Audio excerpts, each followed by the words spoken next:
বসে আছে, বাবু পেরেছে না কি রে? মা, কি রে? ও মা, কি? আসো একবার। কি? এই দেখো, আমার জন্য বাবা পেঁপে পেরেছে। হ্যাঁ রে, কত বড় পেঁপে! এই দেখো রে, এত বড়। বাহ, অনেক বড় পেঁপে। পেঁপেটা কত ছিল বলতো? ওই কেন? আর গাছে ছিল বল? হ্যাঁ গাছে আরো তো ফল ধরে।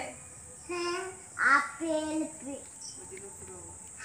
আপেল, তারপরে লেবু, তারপরে আম, তারপরে পেয়ারা, অনেক নানা রকমের ফল। আম, জাম, লিচু, কাঁঠাল, তারপরে কলা। মা, আমার একটা ছড়া বলে গেছে, বলবো? ছড়া মনে পড়ে গেছে? বল। গাছে গাছে ফলে আছে আম, জাম, লিচু, তাছাড়াও যদি চাও ফল আরো কিছু রাখা আছে মার কাছে, কুল, বেল, তাল, নাশপাতি, জাম, রুল, কলা ও কাঁঠাল। নাশপাতিকে জানো? কে? ছোট থাম, 15টি নাশপাতি।